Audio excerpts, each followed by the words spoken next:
नमस्कार खबरां दे इस बुलेटिन च तुहाडा स्वागत है। मैं हाँ गीता सक्सेना। पहला पेश ने चौंपियां खबरां। प्रधानमंत्री गरीब कल्याण अन्न योजना की समाहद नवंबर महीने तक ਵਧਾਉਣ ਦਾ ਐਲਾਨ। इस योजना ਨੂੰ ਸੁਚੱਜੇ ਢੰਗ ਦੇ ਨਾਲ ਚਲਾਉਣ ਦੇ ਲਈ ਕਿਸਾਨਾਂ ਤੇ ਇਮਾਨਦਾਰੀ ਦੇ ਨਾਲ ਟੈਕਸ ਭਰਨ ਵਾਲਿਆਂ ਦਾ ਪ੍ਰਧਾਨ ਮੰਤਰੀ ਨੇ ਕੀਤਾ ਦਿਲੋਂ ਧੰਨਵਾਦ। प्रधानमंत्री नरेंद्र मोदी ने देशवासियों को लॉकडाउन की ही तरह अनलॉक समय के विच भी पूरे एहतियात वरतन की की अपील। देशवासियों को 2 गज की दूरी के नियम की पालना करन अते परने जां मास्क नाल मूँह ढकन की की जोरदार अपील। किसी भी तरह की लापरवाही तो गुरेज करन की नसीहत दी।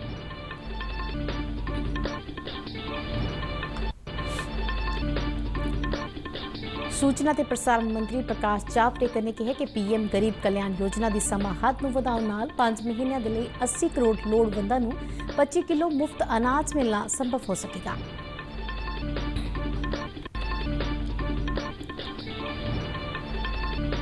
कोविड-19 के इलाज लिए भारत च विकसित टीके का मनुखी ट्रायल आज तो होगा। प्रधानमंत्री ने उच्च पद्धरी मीटिंग दौरान इस टीके की उपलब्धता बारे की चर्चा।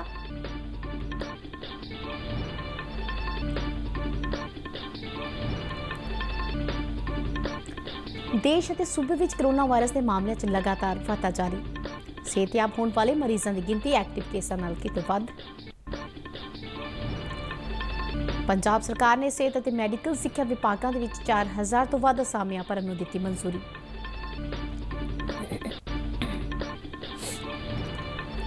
पंजाब च अनलॉक 2 नवीं हदायतों के नाल अज तो लागू। स्कूल कॉलेज और विद्यक संस्थावां 31 जुलाई तक बंद रहणगियां। दुकानां रात 8 बजे तक हफ्ते के 6 दिन खुलियां रहणगियां। ऐतवार नूं लॉकडाउन रहेगा जारी। पाकिस्तान विचली भारतीय अंबैसी के 6 सफारती अधिकारियों समेत 38 कर्मचारी वतन परते। ते हुण खबरां विस्तार नाल। प्रधानमंत्री नरेंद्र मोदी ने देश भर के 80 करोड़ लोड़वंद व्यक्तियों को अगले 5 महीनों तक मुफ्त अनाज देने का ऐलान किया है। प्रधानमंत्री गरीब कल्याण अन्न योजना का इस साल नवंबर के आखिर तक विस्तार किया गया है। कोविड-19 महामारी की करोपी तो बाद ऐलानी इस योजना तहत गरीब परिवार के हरेक मैंबर को हर महीने 5 किलो कणक जां चौल और 1 किलो साबत छोले मुफ्त उपलब्ध करवाए जाते हैं। इस योजना को नवंबर तक ਵਧਾਉਣ ਨਾਲ सरकार को 90,000 करोड़ रुपए तो वध रकम खर्च करनी होगी। जरूरतमंद को सरकार अगर मुफ्त अनाज दे पा रही है तो इसका श्रेय प्रमुख रूप से 2 वर्गों को जाता है। पहला, हमारे देश के मेहनती किसान, हमारे अन्नदाता, और दूसरा हमारे देश के ईमानदार टैक्स पेयर। आपका परिश्रम, आपका समर्पण ही जिसकी वजह से देश ये मदद कर पा रहा है। राष्ट्र ਨੂੰ संबोधन करदਿਆਂ कल प्रधानमंत्री ने कहा कि पिछले 3 महीनों दौरान तकरीबन 20 करोड़ गरीब लोगों के जनधन खात्यां दे विच 31,000 करोड़ रुपए ट्रांसफर किए गए हैं। इसी तरह 9 करोड़ तो वध किसानों के बैंक खात्यां दे विच 18,000 करोड़ रुपए भेजे गए हैं। गरीबों को रोजगार उपलब्ध कराने लिए चलाई जा रही प्रधानमंत्री गरीब कल्याण रोजगार मुहिम ते 50,000 करोड़ रुपए खर्च किए जा रहे हैं। उन्हें कहा कि अज देश एक राष्ट्र एक राशन कार्ड की दिशा च अगे वध रहा है, जिस नाल रोजगार के लिए एक सूबे तो दूजे सूबे के विच जाने वाले गरीब मजदूरों को वड्डा फायदा होगा। प्रधानमंत्री ने इस योजना को सुचੱਜੇ ढंग ਦੇ ਨਾਲ ਚਲਾਉਣ ਦੇ ਲਈ किसानां ਅਤੇ ईमानदारी ਦੇ ਨਾਲ टैक्स भरन वालियां ਵੱਲੋਂ ਦਿੱਤੇ गए सहयोग की भी ਸ਼ਲਾਘਾ की। 3 महीनों में 20 करोड़ गरीब परिवारों के जनधन खातों में सीधे 31,000 करोड़ रुपया जमा करवाए गए हैं। इस दौरान 9 करोड़ से अधिक किसानों के बैंक खातों में 18,000 करोड़ रुपए जमा हुए हैं। इसके साथ ही गांवों में श्रमिकों को रोजगार देने के लिए प्रधानमंत्री गरीब कल्याण रोजगार अभियान तेज गति से आरंभ कर दिया गया है। ਪ੍ਰਧਾਨ ਮੰਤਰੀ ਨੇ ਕਿਹਾ ਕਿ ਜੇ ਕਰੋਨਾ ਮਹਾਮਾਰੀ ਦੇ ਚਲਦਿਆਂ ਹੋਈਆਂ ਮੌਤਾਂ ਤੇ ਝਾਤ ਮਾਰੀਏ ਤਾਂ ਇਹ ਗੱਲ ਸਪਸ਼ਟ ਹੋ ਜਾਂਦੀ ਹੈ ਕਿ ਹੋਰਨਾਂ ਦੇਸ਼ਾਂ ਦੇ ਮੁਕਾਬਲੇ ਭਾਰਤ ਇਸ ਮਹਾਮਾਰੀ ਨੂੰ ਨਜਿੱਠਣ 'ਚ ਬੜੀ ਮਜ਼ਬੂਤ ਸਥਿਤੀ 'ਚ ਰਿਹਾ ਹੈ। ਪ੍ਰਧਾਨ ਮੰਤਰੀ ਨੇ ਇਹ ਵੀ ਕਿਹਾ ਕਿ ਸਹੀ ਸਮੇਂ ਤੇ ਲਾਕਡਾਊਨ ਲਾਗੂ ਕਰਨ ਦੇ ਫੈਸਲੇ ਨਾਲ ਕਈ ਜਾਨਾਂ ਬਚਾਈਆਂ ਜਾ ਸਕੀਆਂ ਨੇ। ਉਨ੍ਹਾਂ ਕਿਹਾ ਕਿ ਜਦੋਂ ਤੋਂ ਦੇਸ਼ 'ਚ ਅਨਲੌਕ 1 ਸ਼ੁਰੂ ਹੋਇਆ ਹੈ, ਕੁਝ ਲੋਕ ਆਪਣੇ ਵਿਅਕਤੀਗਤ ਅਤੇ ਸਮਾਜਿਕ ਵਤੀਰੇ 'ਚ ਲਾਪਰਵਾਹੀ ਵਰਤ ਰਹੇ ਨੇ। ਉਨ੍ਹਾਂ ਕਿਹਾ ਕਿ ਅਨਲੌਕ ਦੇ ਦੌਰਾਨ ਵੀ ਨਿਯਮਾਂ ਦੀ ਉਸੇ ਤਰ੍ਹਾਂ ਪਾਲਣਾ ਕੀਤੀ ਜਾਣੀ ਚਾਹੀਦੀ ਹੈ ਜਿਸ ਤਰ੍ਹਾਂ ਲਾਕਡਾਊਨ ਦੇ ਦੌਰਾਨ ਕੀਤੀ ਜਾਂਦੀ ਸੀ। ਪ੍ਰਧਾਨ ਮੰਤਰੀ ਨੇ ਇਹ ਵੀ ਕਿਹਾ ਕਿ ਲੋਕਾਂ ਨੂੰ ਅਨੁਸ਼ਾਸਨ ਬਣਾ ਕੇ ਰੱਖਣਾ ਚਾਹੀਦਾ ਹੈ ਅਤੇ ਜਿਹੜੇ ਵਿਅਕਤੀ ਨਿਯਮਾਂ ਦੀ ਪਾਲਣਾ ਨਹੀਂ ਕਰ ਰਹੇ ਨੇ ਉਨ੍ਹਾਂ ਨੂੰ ਜਾਗਰੂਕ ਕਰਨਾ ਅਤੇ ਰੋਕਣਾ ਚਾਹੀਦਾ ਹੈ। ਪ੍ਰਧਾਨ ਮੰਤਰੀ ਨੇ ਦੇਸ਼ ਵਾਸੀਆਂ ਨੂੰ 2 ਗਜ਼ ਦੀ ਦੂਰੀ ਦੇ ਨਿਯਮ ਦੀ ਪਾਲਣਾ ਕਰਨ ਅਤੇ ਪਰਨੇ ਜਾਂ ਮਾਸਕ ਦੇ ਨਾਲ ਮੂੰਹ ਢੱਕਣ ਦੀ ਅਪੀਲ ਕਰਦਿਆਂ ਕਿਹਾ ਕਿ ਕੋਈ ਵੀ ਵਿਅਕਤੀ ਕਾਨੂੰਨ ਤੋਂ ਉੱਪਰ ਨਹੀਂ ਹੈ।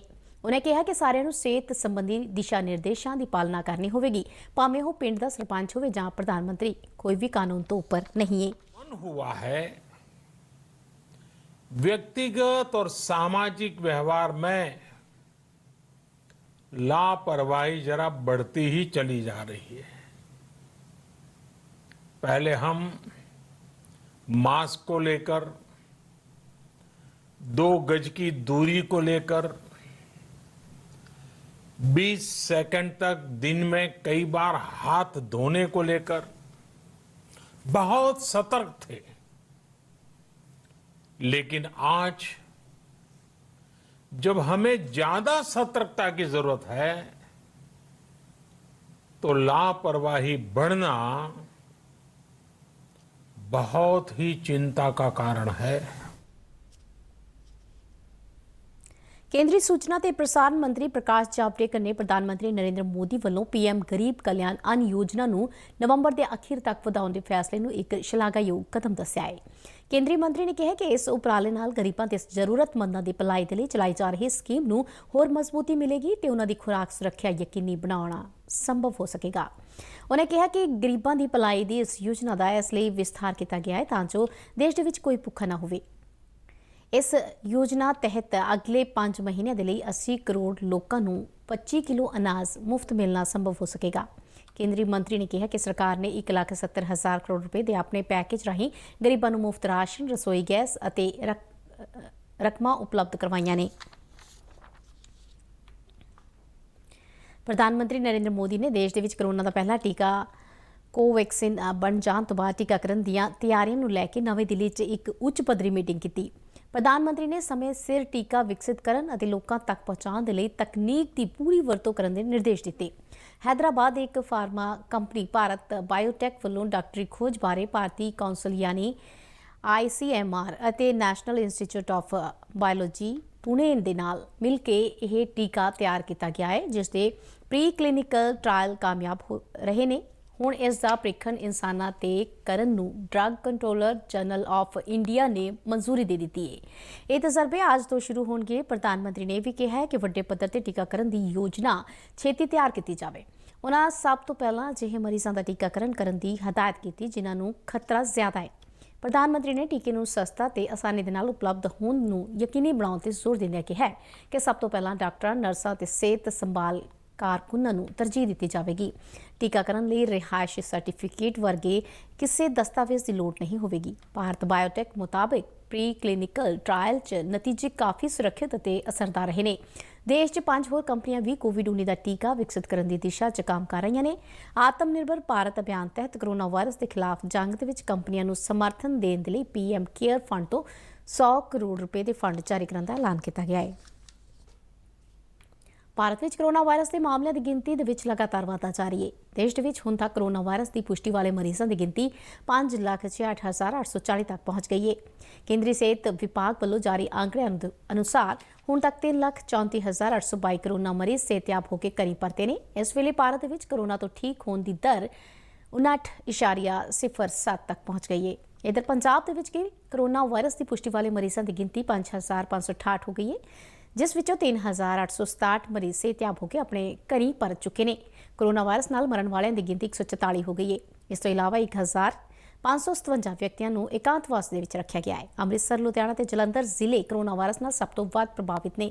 ਅੰਮ੍ਰਿਤਸਰ ਵਿੱਚ ਕੋਰੋਨਾ ਵਾਇਰਸ ਦੀ ਪੁਸ਼ਟੀ ਵਾਲੇ ਮਰੀਜ਼ਾਂ ਦੀ ਗਿਣਤੀ 911, ਲੁਧਿਆਣਾ 'ਚ 840 ਤੇ ਜਲੰਧਰ ਦੇ ਵਿੱਚ 738 ਹੋ ਗਈ ਹੈ। ਹੁਣ ਤੱਕ ਅੰਮ੍ਰਿਤਸਰ ਜ਼ਿਲ੍ਹੇ ਵਿੱਚ 42, ਲੁਧਿਆਣਾ ਤੇ ਜਲੰਧਰ ਦੇ ਵਿੱਚ 21 ਮੌਤਾਂ ਕਰੋਨਾ ਵਾਇਰਸ ਦੇ ਕਾਰਨ ਹੋਈਆਂ ਨੇ। ਇਸੇ ਦੌਰਾਨ ਪੰਜਾਬ ਸਰਕਾਰ ਨੇ ਕਰੋਨਾ ਵਾਇਰਸ ਦੇ ਫੈਲਾਅ ਦੇ ਮੱਦੇਨਜ਼ਰ ਮਰੀਜ਼ਾਂ ਦੇ ਅਸਰਦਾਰ ਇਲਾਜ ਦੇ ਲਈ ਸਿਹਤ ਮਹਿਕਮੇ ਦੇ ਵਿੱਚ 3,954 ਅਤੇ ਡਾਕਟਰੀ ਸਿੱਖਿਆ ਵਿਭਾਗ ਦੇ ਵਿੱਚ 291 ਖਾਲੀ ਪੋਸਟਾਂ ਭਰਨ ਨੂੰ ਮਨਜ਼ੂਰੀ ਦੇ ਦਿੱਤੀ ਹੈ। ਚੰਡੀਗੜ੍ਹ 'ਚ ਮੁੱਖ ਮੰਤਰੀ ਕੈਪਟਨ ਅਮਰਿੰਦਰ ਸਿੰਘ ਦੀ ਅਗਵਾਈ ਵਿੱਚ ਹੋਈ ਮੰਤਰੀ ਮੰਡਲ ਦੀ ਮੀਟਿੰਗ ਦੌਰਾਨ ਇਹ ਫੈਸਲਾ ਲਿਆ ਗਿਆ। ਮੁੱਖ ਮੰਤਰੀ ਦਫ਼ਤਰ ਦੇ ਇੱਕ ਬੁਲਾਰੇ ਨੇ ਦੱਸਿਆ ਕਿ ਪਹਿਲੇ ਪੜਾਅ ਦੇ ਵਿੱਚ 2,966 ਅਸਾਮੀਆਂ ਭਰੀਆਂ ਜਾਣਗੀਆਂ। 988 ਪੋਸਟਾਂ ਬਾਅਦ ਦੇ ਵਿੱਚ ਭਰੀਆਂ ਜਾਣਗੀਆਂ, ਜਿਹੜੀਆਂ 30 ਸਤੰਬਰ ਤੋਂ ਖਾਲੀਆਂ ਹੋਈਆਂ ਨੇ।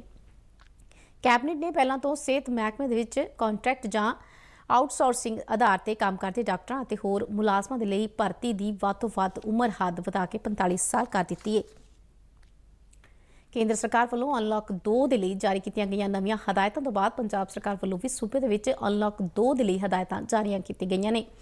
ਨਵੀਆਂ ਹਦਾਇਤਾਂ ਅੱਜ ਤੋਂ ਲਾਗੂ ਹੋ ਗਈਆਂ ਨੇ। ਸੂਬੇ ਦੇ ਵਿੱਚ ਹੁਣ ਸਾਰੀਆਂ ਦੁਕਾਨਾਂ ਨੂੰ ਬੰਦ ਕਰਨ ਦਾ ਸਮਾਂ ਰਾਤ 8 ਵਜੇ ਕਰ ਦਿੱਤਾ ਗਿਆ, ਜਦਕਿ ਪਹਿਲਾਂ ਇਹ ਸਮਾਂ 7 ਵਜੇ ਤੱਕ ਸੀ। ਇਹ ਦੁਕਾਨਾਂ ਹਫ਼ਤੇ ਦੇ ਵਿੱਚ 6 ਦਿਨ ਇਸੇ ਤਰ੍ਹਾਂ ਖੁੱਲ੍ਹਣਗੀਆਂ ਅਤੇ ਐਤਵਾਰ ਨੂੰ ਬੰਦ ਰਹਿਣਗੀਆਂ। ਇਸ ਤੋਂ ਇਲਾਵਾ ਹੋਟਲ ਅਤੇ ਰੈਸਟੋਰੈਂਟਾਂ ਨੂੰ ਖੋਲ੍ਹਣ ਜਾਣ ਤੱਕ ਦਾ ਸਮਾਂ ਰਾਤ 9 ਵਜੇ ਤੱਕ ਕਰ ਦਿੱਤਾ ਗਿਆ ਹੈ, ਜਦਕਿ ਬਾਕੀ ਹਦਾਇਤਾਂ ਉਸੇ ਤਰ੍ਹਾਂ ਰਹਿਣਗੀਆਂ। ਕੌਮਾਂਤਰੀ ਹਵਾਈ ਉਡਾਣਾਂ ਤੇ ਪਾਬੰਦੀ ਬਰਕਰਾਰ ਰਹੇਗੀ। ਇਸ ਤੋਂ ਇਲਾਵਾ ਸਿਨੇਮਾ ਘਰਾਂ, ਜਿਮ, ਸਵਿਮਿੰਗ ਪੂਲ, ਸਮਾਜਿਕ, ਸਿਆਸੀ, ਖੇਡ, ਮਨੋਰੰਜਕ, ਅਕਾਦਮਿਕ, ਸੱਭਿਆਚਾਰਕ, ਧਾਰਮਿਕ ਸਮਾਗਮ ਅਤੇ ਹੋਰ ਵੱਡੇ ਇਕੱਠਾਂ ਤੇ ਵੀ ਪਾਬੰਦੀ ਰਹੇਗੀ। ਸਕੂਲ, ਕਾਲਜ, ਕੋਚਿੰਗ ਸੰਸਥਾਵਾਂ ਤੇ ਹੋਰ ਵਿਦਿਅਕ ਅਦਾਰਿਆਂ ਨੂੰ ਖੋਲ੍ਹਣ ਤੇ ਪਾਬੰਦੀ ਜਾਰੀ ਰਹੇਗੀ। ਕਰਫਿਊ ਦਾ ਸਮਾਂ ਹੁਣ ਰਾਤ 10 ਵਜੇ ਤੋਂ ਸਵੇਰੇ 5 ਵਜੇ ਤੱਕ ਜਾਰੀ ਰਹੇਗਾ। ਜਨਤਕ ਥਾਵਾਂ ਤੇ ਥੁੱਕਣ, ਖੁੱਲ੍ਹੇ ਦੇ ਵਿੱਚ ਸ਼ਰਾਬ ਪੀਣ, ਪਾਨ, ਗੁਟਕਾ, ਤੰਬਾਕੂ ਵਰਗੀਆਂ ਚੀਜ਼ਾਂ ਖਾਣ ਤੇ ਵੀ ਪਾਬੰਦੀ ਜਾਰੀ ਰਹੇਗੀ। ਧਾਰਮਿਕ ਅਦਾਰੇ ਸਵੇਰੇ 5 ਵਜੇ ਤੋਂ ਰਾਤ 8 ਵਜੇ ਤੱਕ ਖੁੱਲ੍ਹ ਸਕਣਗੇ। ਇੱਕ ਵੇਲੇ ਦੇ ਵਿੱਚ ਇੱਥੇ 20 ਤੋਂ ਵੱਧ ਸ਼ਰਧਾਲੂ ਇਕੱਠੇ ਨਹੀਂ ਹੋ ਸਕਦੇ। ਹੋਟਲਾਂ ਤੇ ਹੋਰਨਾਂ ਪ੍ਰਾਹੁਣਾਚਾਰੀ ਦੇ ਅਦਾਰਿਆਂ 'ਚ ਸੇਵਾਵਾਂ ਪਹਿਲਾਂ ਤੋਂ ਨਿਰਧਾਰਿਤ ਸ਼ਰਤਾਂ ਅਨੁਸਾਰ ਜਾਰੀ ਰਹਿਣਗੀਆਂ। ਸ਼ਾਪਿੰਗ ਮਾਲ 50% ਸਮਰੱਥਾ ਦੇ ਨਾਲ ਰਾਤ 9 ਵਜੇ ਤੱਕ ਖੁੱਲ੍ਹ ਸਕਣਗੇ। ਘਰੇਲੂ ਹਵਾਈ ਉਡਾਣਾਂ ਤੇ ਚੋਣਵੀਆਂ ਰੇਲ ਗੱਡੀਆਂ ਪਹਿਲਾਂ ਤੋਂ ਮਿੱਥੀਆਂ ਸ਼ਰਤਾਂ ਦੇ ਅਨੁਸਾਰ ਜਾਰੀ ਰਹਿਣਗੀਆਂ। 65 ਸਾਲ ਤੋਂ ਵੱਧ ਉਮਰ ਦੇ ਬਜ਼ੁਰਗ, ਗਰਭਵਤੀ ਔਰਤਾਂ ਅਤੇ 10 ਸਾਲ ਤੋਂ ਘੱਟ ਉਮਰ ਦੇ ਬੱਚਿਆਂ ਨੂੰ ਜ਼ਰੂਰੀ ਕੰਮਕਾਜ ਜਾਂ ਸਿਹਤ ਸੇਵਾਵਾਂ ਦੇ ਲਈ ਹੀ ਘਰੋਂ ਬਾਹਰ ਨਿਕਲਣ ਦੀ ਸਲਾਹ ਦਿੱਤੀ ਗਈ ਹੈ। ਅੰਤਰ ਸੂਬਾ ਬੱਸਾਂ, ਟੈਕਸੀਆਂ, cab, rickshaw, auto rickshaw, motor ਗੱਡੀਆਂ ਅਤੇ 2 ਪਹੀਆ ਗੱਡੀਆਂ ਦੇ ਵਿੱਚ ਨਿਰਧਾਰਤ ਸ਼ਰਤਾਂ ਦੇ ਅਨੁਸਾਰ ਪੂਰੀ ਸਮਰੱਥਾ 'ਚ ਬੈਠਣ ਦੀ ਇਜਾਜ਼ਤ ਦੇ ਦਿੱਤੀ ਗਈ ਹੈ। ਕੰਟੇਨਮੈਂਟ ਖੇਤਰਾਂ ਦੇ ਵਿੱਚ ਸਖਤੀ ਪਹਿਲਾਂ ਦੀ ਤਰ੍ਹਾਂ ਹੀ ਜਾਰੀ ਰਹੇਗੀ। ਪਾਕਿਸਤਾਨ ਦੇ ਇਸਲਾਮਾਬਾਦ ਵਿਚਲੀ ਭਾਰਤੀ ਅੰਬੈਸੀ ਦੇ 6 ਸਫਾਰਤੀ ਅਧਿਕਾਰੀਆਂ ਸਮੇਤ ਕੁੱਲ 38 ਕਰਮਚਾਰੀ ਵਤਨ ਪਰਤ ਆਏ ਨੇ। ਦੂਜੇ ਪਾਸੇ ਦਿੱਲੀ ਦੇ ਵਿੱਚ ਪੈਂਦੀ ਪਾਕਿਸਤਾਨੀ ਅੰਬੈਸੀ ਦੇ 143 ਅਧਿਕਾਰੀ ਪਰਿਵਾਰਾਂ ਸਮੇਤ ਪਾਕਿਸਤਾਨ ਪਰਤ ਗਏ ਨੇ। ਭਾਰਤ ਸਰਕਾਰ ਵੱਲੋਂ ਪਾਕਿਸਤਾਨ ਅੰਬੈਸੀ ਦੇ ਕੁਝ ਅਧਿਕਾਰੀਆਂ ਦੇ ਭਾਰਤ ਵਿਰੋਧੀ ਸਰਗਰਮੀਆਂ 'ਚ ਸ਼ਾਮਲ ਹੋਣ ਦੀ ਪੁਸ਼ਟੀ ਹੋਣ ਮਗਰੋਂ ਅੰਬੈਸੀਆਂ ਵਿੱਚੋਂ 50% ਸਟਾਫ ਦੀ ਕਟੌਤੀ ਕਰਨ ਦਾ ਫੈਸਲਾ ਕੀਤਾ ਗਿਆ ਸੀ। ਇਸ ਦੇ ਤਹਿਤ ਦੋਵੇਂ ਮੁਲਕਾਂ ਵੱਲੋਂ ਆਪੋ ਆਪਣੇ ਅਧਿਕਾਰੀਆਂ ਨੂੰ ਵਾਪਸ ਬੁਲਾਇਆ ਗਿਆ ਹੈ।